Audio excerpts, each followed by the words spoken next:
Bapa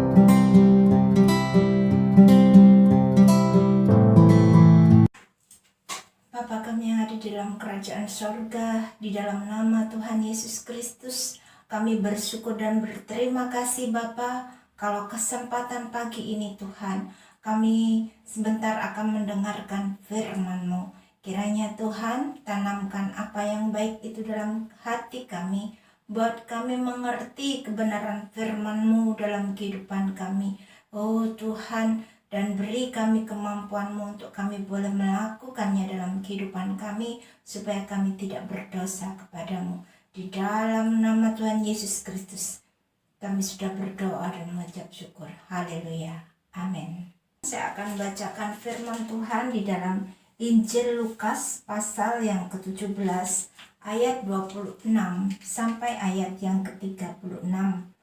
Dan sama seperti terjadi pada zaman Nuh, demikian pula lah halnya kelak pada hari-hari Anak Manusia. Mereka makan dan minum, mereka kawin dan dikawinkan, sampai kepada hari Nuh masuk ke dalam bahtera. Lalu datanglah air bah dan membinasakan mereka semua. Demikian juga seperti yang terjadi di zaman Lot. Mereka makan dan minum, mereka membeli dan menjual, mereka menanam dan membangun. Ayat 29, tapi pada hari Lot pergi keluar dari Sodom, turunlah hujan api dan hujan belerang dari langit dan membinasakan mereka semua. Ayat 30, demikianlah halnya kelak pada hari di mana Anak Manusia menyatakan dirinya. Barang siapa pada hari itu sedang di peranginan di atas rumah dan barang-barangnya ada di dalam rumah, janganlah ia turun untuk mengambilnya. Dan demikian juga orang yang sedang di ladang, janganlah ia kembali. Ingatlah akan istri Lot. Barang siapa berusaha memelihara nyawanya, ia akan kehilangan nyawanya. Dan barang siapa kehilangan nyawanya, ia akan menyelamatkannya. Aku berkata kepadamu, pada malam itu ada dua orang di atas satu tempat tidur, yang seorang akan dibawa dan yang lain akan ditinggalkan. Ada dua orang perempuan bersama-sama menghilang, yang seorang akan dibawa dan yang lain akan ditinggalkan. Kalau ada dua orang di ladang, yang seorang akan dibawa dan yang lain akan ditinggalkan. Kata mereka kepada Yesus, "Di mana Tuhan?"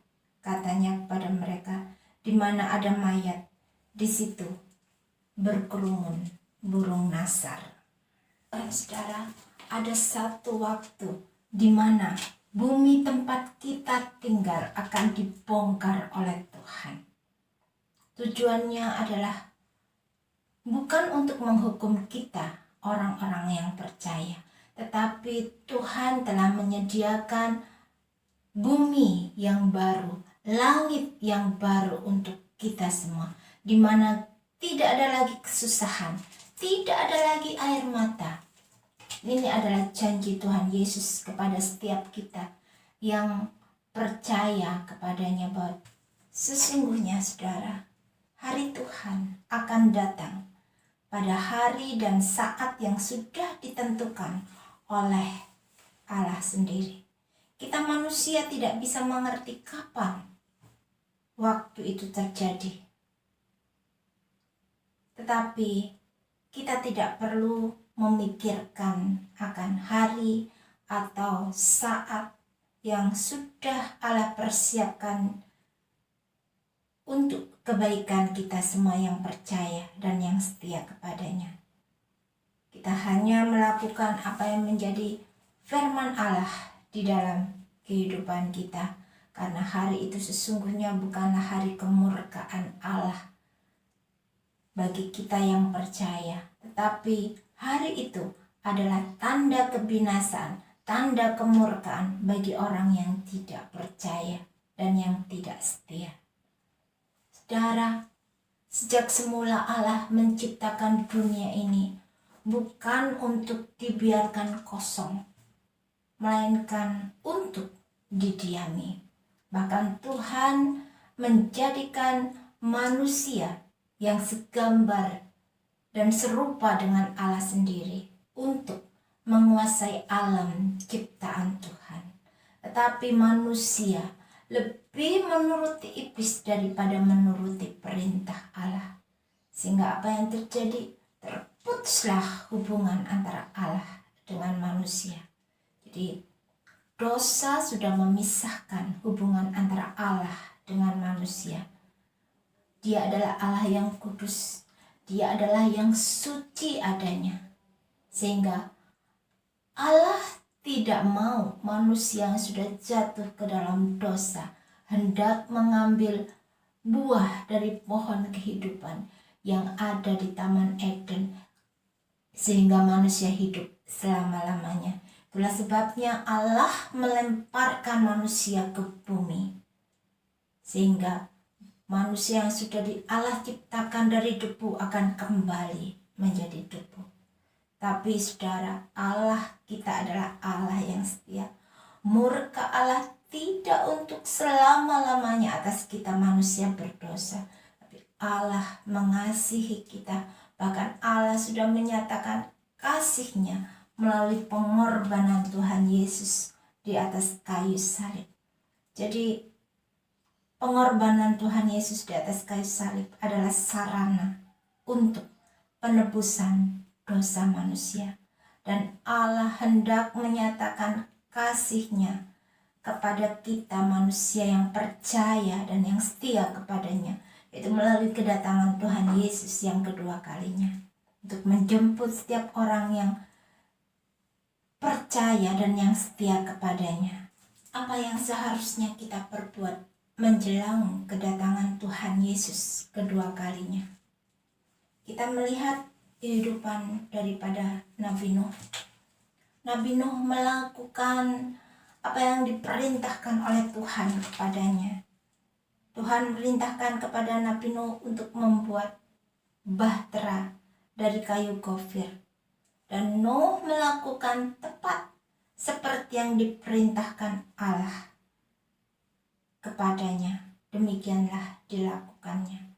Sampai Tuhan berfirman kepada Nuh, masuklah ke dalam bahtera itu, engkau dan seisi rumahmu, sebab engkaulah yang kulihat benar di hadapanku di antara orang-orang zaman ini. Demikian juga yang terjadi pada zaman Lot. Tetapi pada hari Lot keluar dari Sodom, turunlah hujan api dan hujan belerang dari langit dan membinasakan mereka semua. Demikian juga yang akan terjadi pada kedatangan Tuhan Yesus yang kedua kalinya. Jadi setiap orang harus bertanggung jawab atas dirinya sendiri. Jadi tidak ada penolong lain pada saat itu yang bisa menolong kita selain daripada diri kita sendiri. Suami tidak bisa menolong istri. Orang tua tidak bisa menolong anak. Demikian sebaliknya saudara. Jadi masing-masing kita harus bertanggung jawab atas diri kita sendiri. Hanya Tuhan satu-satunya penolong pada hari itu. Jadi mari saudara, biarlah kita berpegang teguh akan kebenaran firman Tuhan, agar supaya Tuhan menolong kita, mengangkat kita, menyelamatkan kita pada hari dan saat kedatangan Tuhan Yesus pada kali yang kedua. Karena pada saat itu ketika kita berat dengan apa yang kita miliki di dalam dunia ini, maka kita akan menjadi seperti tiang garam, sama seperti yang terjadi pada istri Lot. Karena firman Tuhan katakan bahwa barang siapa berusaha memelihara nyawanya, ia akan kehilangan nyawanya, dan orang yang kehilangan nyawanya, ia akan menyelamatkannya. Jadi satu hal yang harus kita ingat, bahwa Tuhan tahu bagaimana cara menyelamatkan orang-orang yang dikasihinya. Tuhan mampu, Tuhan sanggup memelihara kehidupan kita. Jadi percayakanlah hidupmu hanya kepada Tuhan, karena Tuhan sanggup menolongmu. Tuhan Yesus sanggup untuk menyelamatkan kita dari dunia yang penuh dengan kecelakaan, dunia yang penuh dengan misteri ini. Tuhan tahu, Tuhan sanggup, Tuhan berkuasa. Puji Tuhan, saudara. Allah kita adalah Allah yang hidup. Dia adalah Allah yang berkuasa atas langit dan bumi. Itu sebabnya pada waktu tanda diberi, yaitu pada waktu penghulu malaikat berseru dan sangkakala Allah berbunyi, maka Tuhan sendiri yang akan turun dari sorga, dan mereka yang mati di dalam Tuhan Yesus Kristus akan lebih dahulu bangkit. Sesudah itu kita yang hidup, kita yang masih tinggal di dalam dunia ini, akan diangkat bersama-sama dengan mereka di dalam awan, menyongsong kedatangan Tuhan Yesus di angkasa. Firman Tuhan katakan bahwa kita yang takut akan nama Tuhan akan terbit kebenaran dengan kesembuhan pada sayapnya. Kita akan keluar dan bercingkrak-cingkrak seperti anak lembu lepas kandang. Jadi hari kesukaan bukan saja bagi orang-orang yang hidup, tetapi juga bagi orang-orang yang sudah meninggal dunia. Saudara, pada akhir zaman akan banyak tampil pengejek-pengejek. Mereka yang tidak dapat percaya tentang berita kedatangan Tuhan Yesus Kristus pada kali yang kedua. Katanya, di mana janji tentang kedatangannya?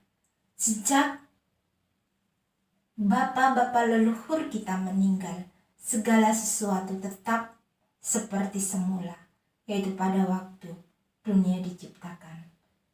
Tapi saudara, Allah setia, Allah sabar dengan kita.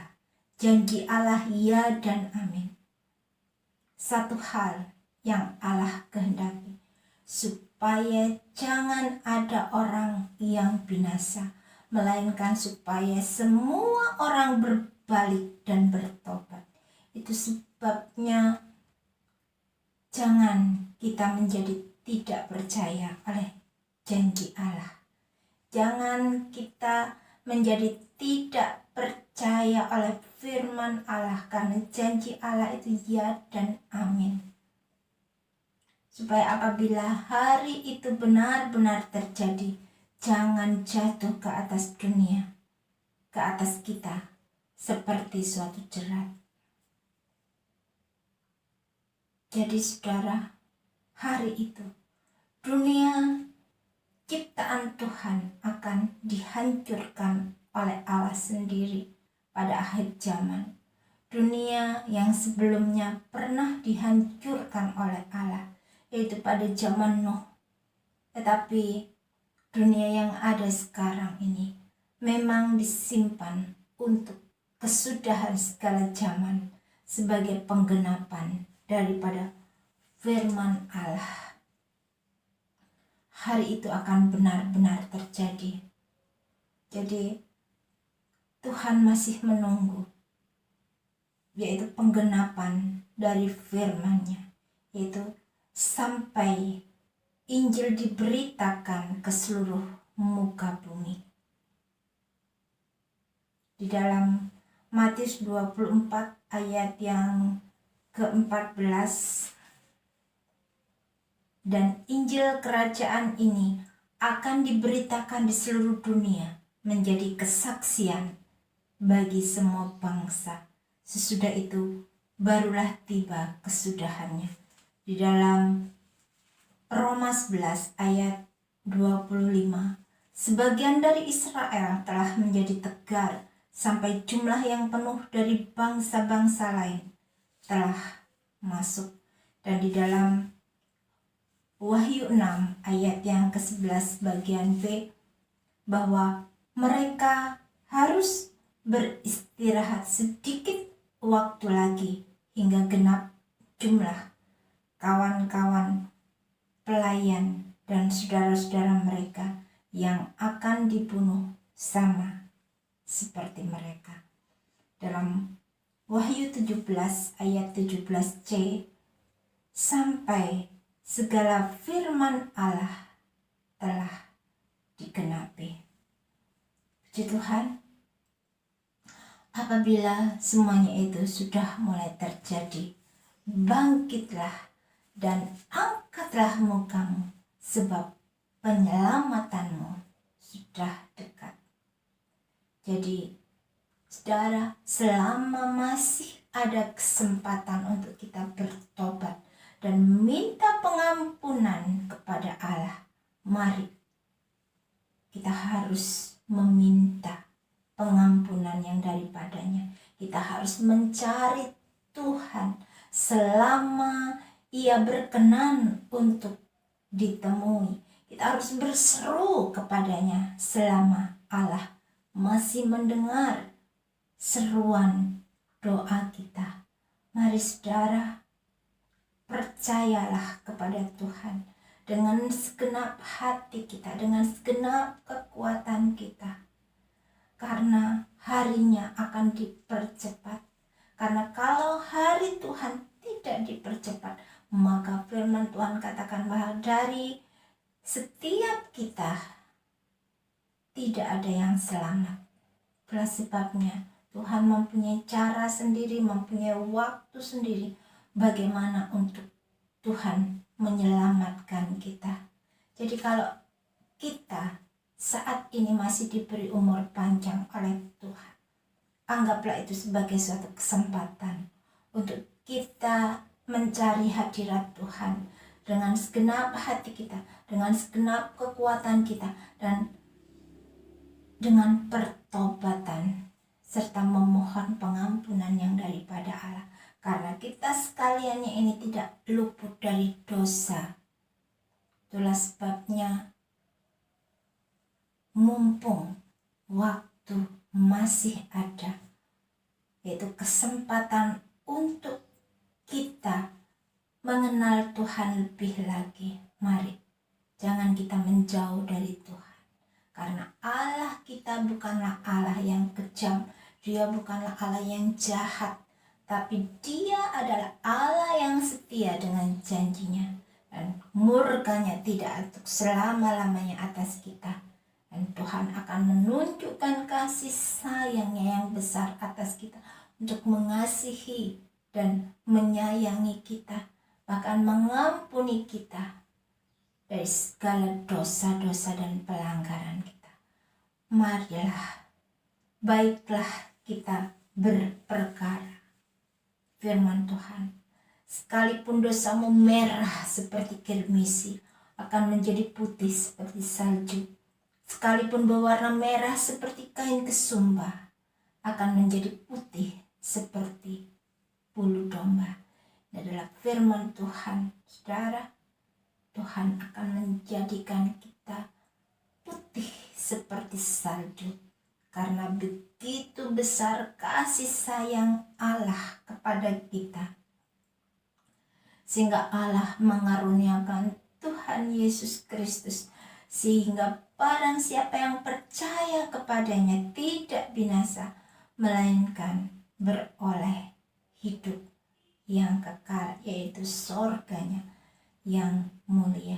Karena Tuhan Yesus, Dia yang sudah merelakan dirinya datang ke dalam dunia ini, tapi Dia tahu tujuan hidupnya, yaitu mati di atas kayu salib untuk penebusan dosa-dosa seisi dunia ini.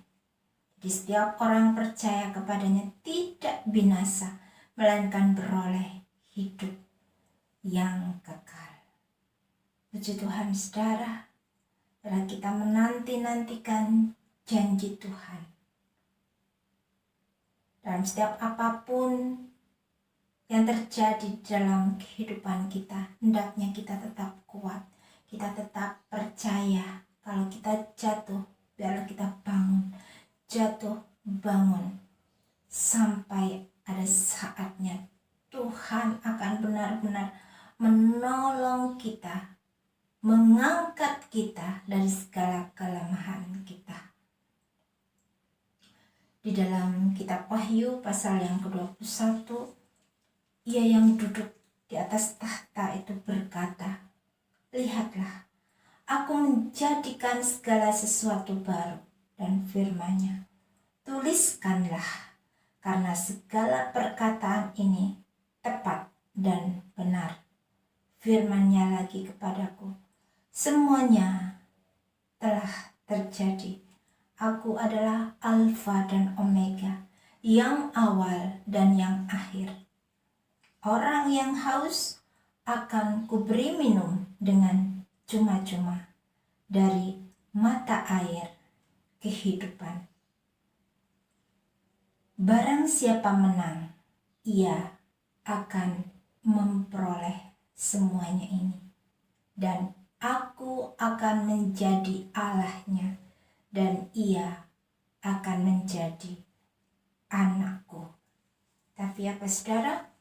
Orang-orang penakut, orang-orang yang tidak percaya, orang-orang keji, orang-orang pembunuh, orang-orang sundal, tukang-tukang sihir, penyembah-penyembah berhala, dan semua pendusta, mereka akan mendapat bagian mereka di dalam lautan yang menyala-nyala oleh api dan belerang. Ini adalah kematian yang kedua, yaitu kebinasaan kekal yang dipersiapkan oleh Allah untuk iblis dan antek-anteknya dan semua orang yang mengikutinya.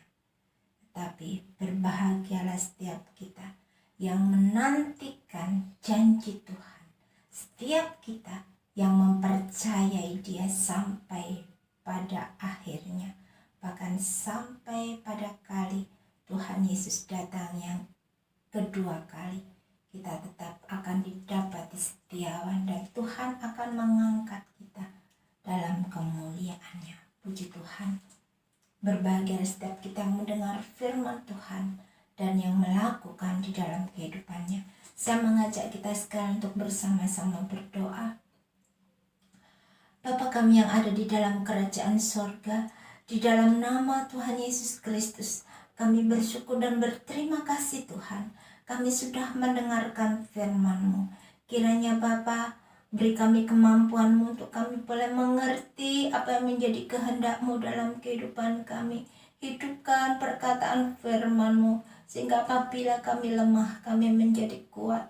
Oh Tuhan, mari Bapa, kami tidak bisa berbuat apa-apa tanpa Tuhan menolong dan menyertai kami. Kami menyerahkan kehidupan dan penghidupan kami ke dalam tangan kuat kuasa-Mu. Terima kasih Bapa, kiranya kemampuan yang daripada-Mu boleh kami rasakan dalam kehidupan kami, hari demi hari dalam kehidupan ini. Di dalam nama Tuhan Yesus Kristus, kami sudah berdoa dan mengucap syukur. Haleluya. Amin. Bapa, terima kasih. Bapa, terima kasih. Bapa di dalam surga, ku berterima kasih. Abba Puji Tuhan. Tuhan Yesus memberkati kita sekalian.